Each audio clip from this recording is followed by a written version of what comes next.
Welcome back to the channel, everyone. My name's Amanda. If you're new here, hi, hello, welcome. Nice to meet you officially. And on this channel, we talk about my work in progress, which is a book and slash novel that I am working on called Orphans of Divinity. I'm a dark romantasy writer who is aspiring to be a published indie author in the next 6 months. And today's video is going to be a little bit different than normal in that this video is more of a vlog and a lifestyle type of vlog rather than like a writing vlog. I am going to be putting up my decor for fall today. Finally, I've been ready and waiting. And while I am putting up my decor, I'm going to be talking to you guys about world building because I have had world building on my mind today. And as you can see, I've got some of the seasonal vibes already started. I'm a little bit early with my Halloween outfit, but you know what? That's okay. I love this season and I love everything about it. And it's finally becoming very chilly here in the Pacific Northwest. So that actually is a relief. It was very hot this summer and I've been waiting for it to start to cool off. The only thing I'm not excited for is with living in the PNW and on this side of the United States, you tend to get seasonal depression around this time. And that's because even though fall is one of my favorite seasons, there's less sun. I'm talking like it will be pitch black outside until maybe 8 a.m. or even 9 a.m. some days. And the sun will start to go away and set and it will be dark by 5:30 here.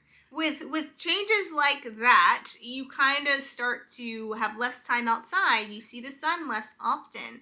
You start to feel like your mood is aligning with what you're experiencing every single day, and that sort of darkness starts to kind of feel like it settles and it hovers. In order to offset that, I am setting my holiday decor. And this year I told myself I would actually decorate because I did not decorate for the last 3 years, mostly because my husband and I were traveling during the holidays, so we weren't going to be home to enjoy the decorations anyways.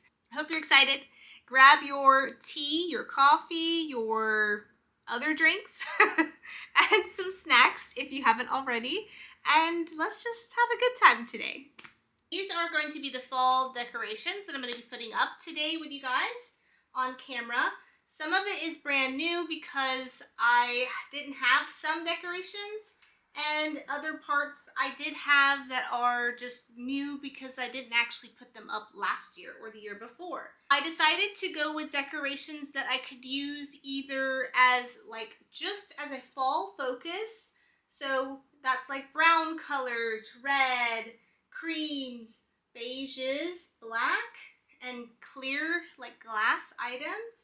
And I chose to prioritize that over Halloween because I frankly feel like decorations are a bit expensive and I'm not planning to decorate for fall, then decorate for Halloween, then decorate for Thanksgiving, and then decorate for Christmas. Like that's 4 different sets of decorations in 4 months. And even though I love this season because of all of those holidays, my wallet doesn't have the capability to support that. So I'm sticking with fall decorations for September, October, and November, and most of December. I have 2 fur babies, 2 large fur babies, and one of them is a ferocious chewer, and the second one is very sensitive to things, so if he ate something that he shouldn't, he would for sure be sick. While as the other one, she'll just chew it up to chew it up, and probably because it's mine, she leaves my husband's things alone, but she tends to focus on my items. I don't know why. You know, maybe she loves me more. No, I'm just kidding. But yes, so I have to consider them when I buy decorations. So I can't get anything that is small and plastic that they could just chew up and eat. Nothing that has little tiny beads in it. And I have to also consider if I buy something, for example, like these little plush pumpkins, that they don't have ingredients inside that on the off chance that my little chewer gets this and starts chewing on it, she's not going to get anything out of it but like fuzz. And so I have to take all of that in consideration when I'm buying decorations. I think first let's go ahead and we will put up the items that I'm going to put out outside, which are the 3 lanterns and these red candles. My husband really wanted to get an orangey red color instead of normal beige, which I would have preferred. But, you know, this was his one item that he decided on for the Halloween decorations. So I let him have that one. So we'll put out the outside decorations, then we'll come back in and we'll get started on the inside and go from there. When we talk about world building, we often think about maps, cities, or magic systems. But what truly brings a world to life is culture. Culture grows out of the world's conditions, its climates, its resources, its challenges, and its beliefs. The people of your world will celebrate, mourn, and gather for reasons unique to their environments. Maybe harvest season becomes a week-long festival after months of hard labor. Maybe a solstice ritual honors the day the sun almost disappeared centuries ago. Just like how Halloween, Christmas, or the Lunar New Year reflects real world history and values, your fictional cultures should reveal what your people fear, desire, and cherish. So when you're building your world, don't just ask what your people have, ask what they celebrate. Because culture isn't just a backdrop, it's the heartbeat that makes your world feel alive. And it also gives your characters a sense of realism. We are back inside. The outside has been set. Again, didn't want to do too much. Minimal is kind of my thing. I have a couple helpers as well this afternoon, so that's fun. Next, I want to set the flower arrangement for the table. So these are the items for the flower arrangement. It's just the bouquet, the little foam inserts, and a pot. And we will just put it all together. This is my first time doing an actual bouquet. Oh, by the way, you notice the back wall here above the couch? If you remember in the past, I actually had up on the wall like little brown cardboard cutouts, and that was just little pieces of paper to help frame out the photographs before we actually put them on the wall, so that if we made any holes, they were perfect the first time. Yeah. But anyways, if you're wondering, it's up now. We're not finished entirely. We've got a couple spots and a few extra photos to add on the back end. So I saw a trick online which basically said to take your flower arrangement and bend them down. Don't snip them off.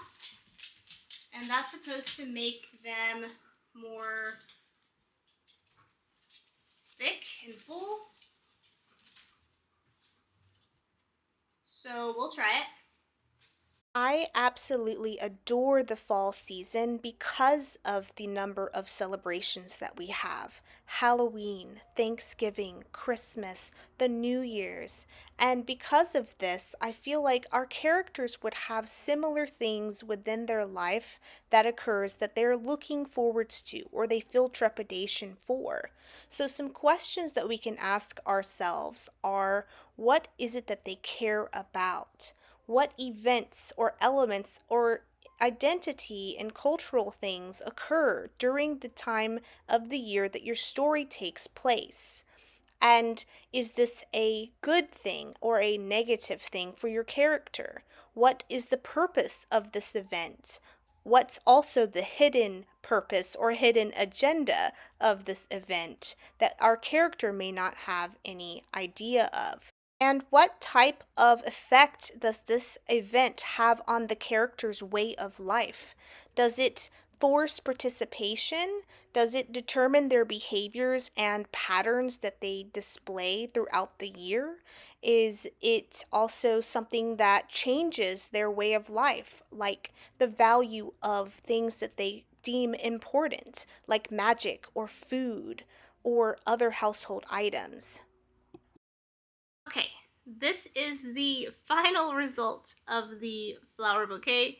in the vase. I don't love it, but you know what?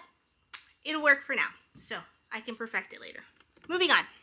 I almost forgot one really important part for the table, which is the candles. So I'm gonna add these real quick. And these I'm like iffy on. I really wanted a couple big ones and then a couple small ones to make like a tiered sort of look, but they didn't quite have it. So I went with this style. I'm hoping to find some smaller ones to add out to it later, but we shall see.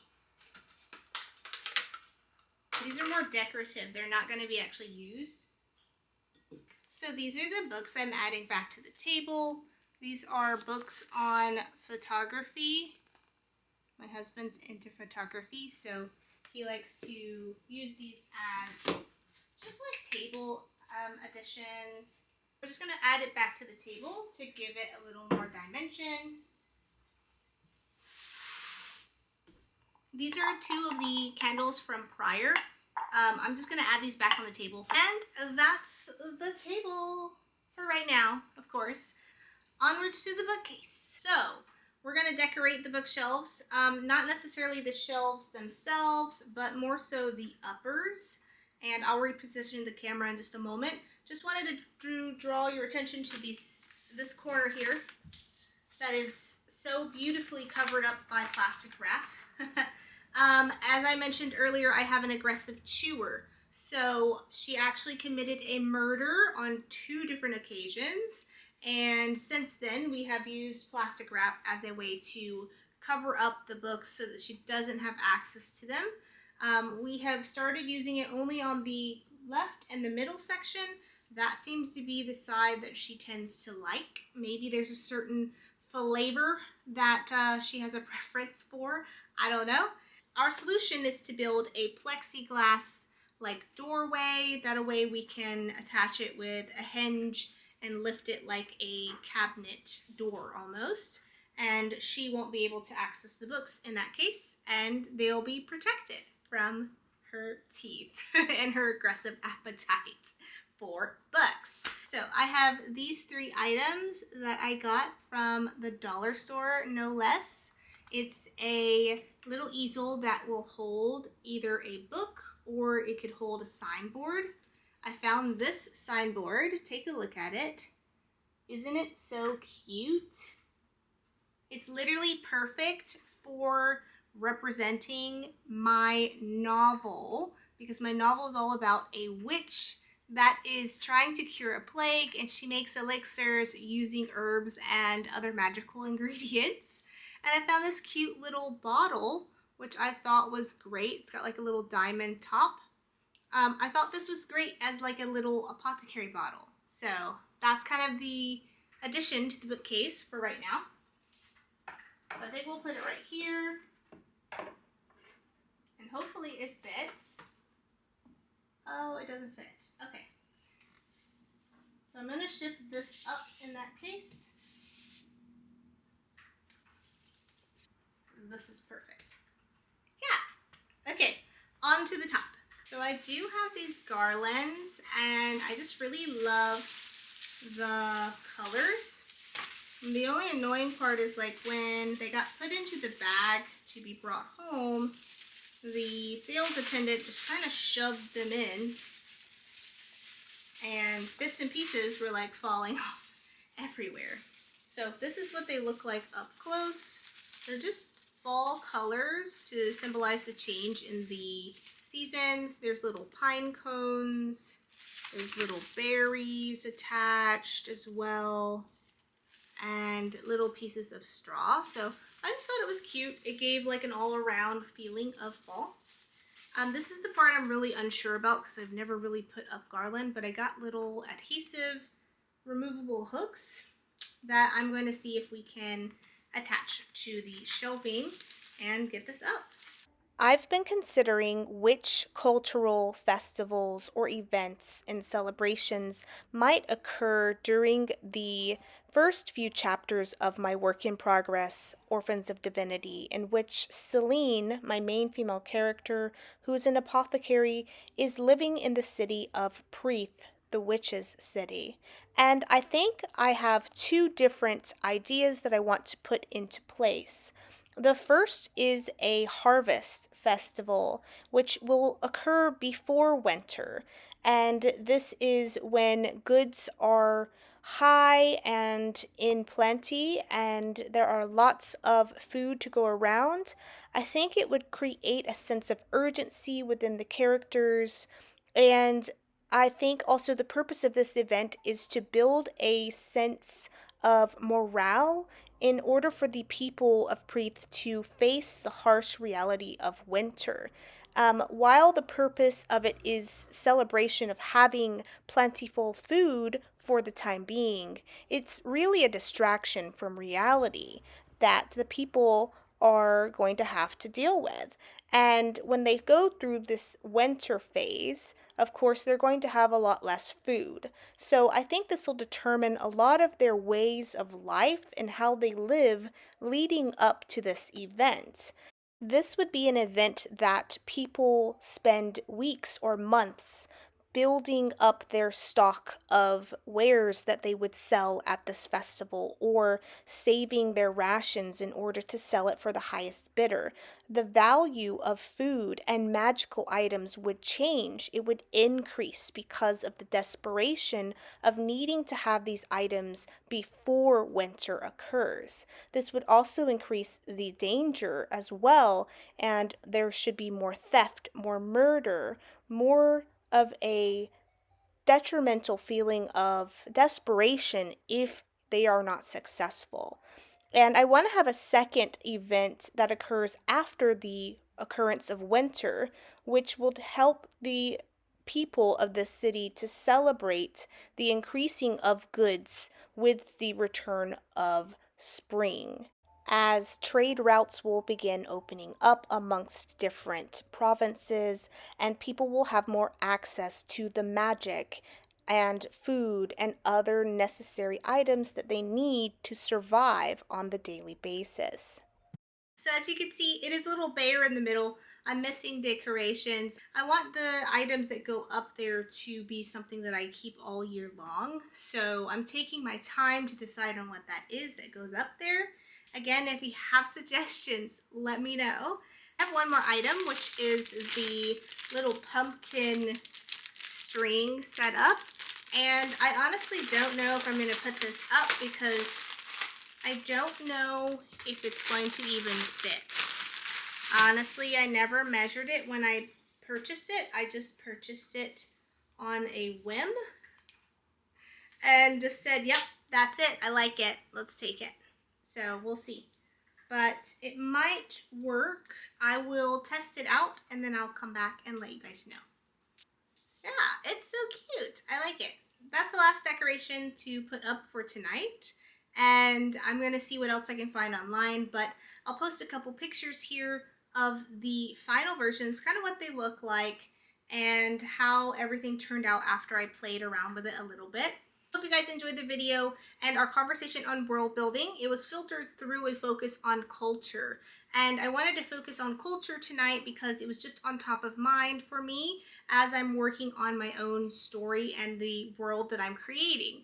And part of the world that I have been creating that I haven't thought about was related to culture. So like cultural things that people attend, like festivals and events, what things that people give their attention and their focus to or their devotion to.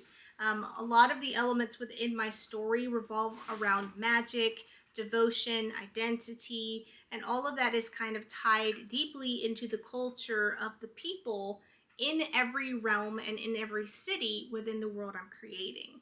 And I've just really been thinking about what elements like festivals or times of the year, because we're decorating for this season right now, what things would my particular characters be interested in either attending, participating in, or hosting that would be more of a seasonal thing to celebrate an an element of the world, and what would it be that is being celebrated? So these thoughts were on my mind because I needed to have something to help give more life to the world I'm creating, as well as more information on the backstory and how everything kind of links together, because every element in world building supports each other to create a cohesive, beautiful, or dark, in my case, world that your character exists within and supports or doesn't support. So if you have any questions for me, list them below and I will totally answer them as soon as I can. Other than that, if you're not subscribed, don't forget to hit the subscribe button and a notification bell so you can be notified once I post a video. I try to post at least once or even twice a week. And I hope if you're writing right now that you are having a great and wonderful writing week full of success and that you are hitting your writing goals as well. Other than that, have a great day wherever you are in the world, and I'll see you next video. Bye.